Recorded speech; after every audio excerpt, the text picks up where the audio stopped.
नमस्कार, अन्नपूर्णा रेसिपी या चॅनलमध्ये आपले मनपूर्वक स्वागत। आज आपण करणार आहोत अतिशय मस्त अशी रेसिपी, अतिशय चविष्ट अशी ही रेसिपी आहे।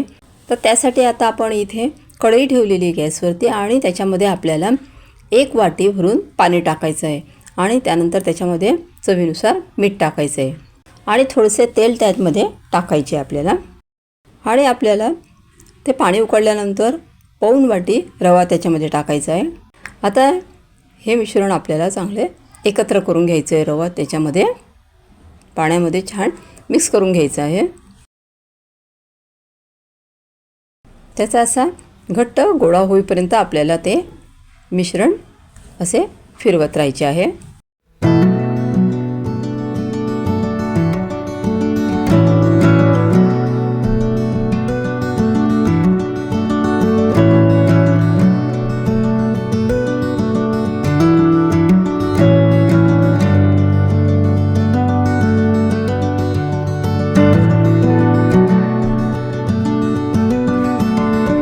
आता त्यानंतर आपल्याला हे मिश्रण एका ताटामध्ये काढून घ्यायचे आहे आणि मी मिक्सरला जिरं आणि मिरचीची पेस्ट तयार करून घेतलेली आहे, ती त्यावरती आपल्याला टाकायची आहे। त्यानंतर त्याच्यामध्ये आपल्याला थोडेसे तिखट टाकायचे आहे, कारण हिरवी मिरची आपण टाकलेली त्याच्यामध्ये, त्याची पेस्ट टाकलेली आहे, त्याच्यामुळे तिखट आपल्याला थोडेसेच टाकायचे आहे। त्यानंतर अर्धा चमचा धना पावडर टाकायची आहे। मीठ आपण पाणी उकळतानाच त्यामध्ये टाकले होते, म्हणून मीठ टाकायची आपल्याला आवश्यकता नाही आता। आता हे मिश्रण चांगले आपल्याला मिक्स करून घ्यायचे, त्याचा गोळा आपल्याला चांगला तयार करून घ्यायचा आहे।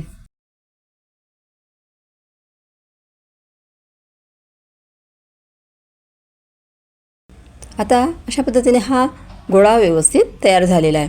आता आपण त्याचे असे वडे तयार करून घेऊ।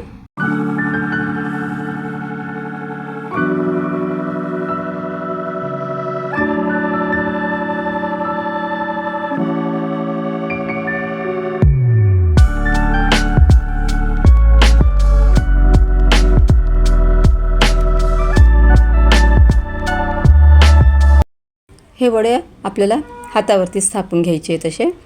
आणि आता आपण कढईत तेल टाकलेले आणि तेल गरम झाल्यानंतर आपल्याला हे वडे जे आहे ते तळून घ्यायचे आहेत। आता इथे बघू शकता आपले वडे हे सुरुवातीचे तळून झाले। आता नंतर अजून दुसरे वडे आपण तळायला टाकूया। हे पण वडे आपले तळून झालेले आहेत। आता इथे सर्वच वडे मी तळून टाकलेले आहेत। एकदम मस्त असे हे वडे तयार झालेले आहेत। आता या वड्यांवरती आपल्याला काय करायचं आहे, त्याच्यावरती दही टाकायचे आपल्याला। एकदम चविष्ट असे हे वडे लागतात। तुम्ही निश्चित करून बघा ही रेसिपी। अतिशय सोपी आणि पटकन होणारी ही रेसिपी आहे, जास्त वेळ यायला लागत नाही। नेहमीच्या नाश्त्यापेक्षा खूपच वेगळी ही रेसिपी आहे। माझी ही रेसिपी जर तुम्हाला आवडली असेल तर ह्या व्हिडिओला लाईक करा, शेअर करा आणि चॅनलला सबस्क्राईब करा। थँक्यू।